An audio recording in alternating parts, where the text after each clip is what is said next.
Belajar filosofi Jawa. Nah, hari ini kita akan sama-sama belajar tentang Sangkan Paraning Dumadi.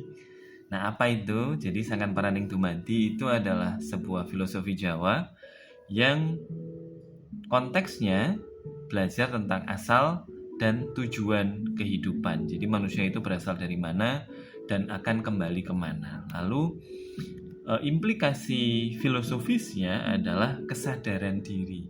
Nah, kesadaran diri apa? Filosofi ini mengajak manusia untuk merenungkan eksistensi mereka berada di dunia itu perannya apa dalam konteks kesemestaan.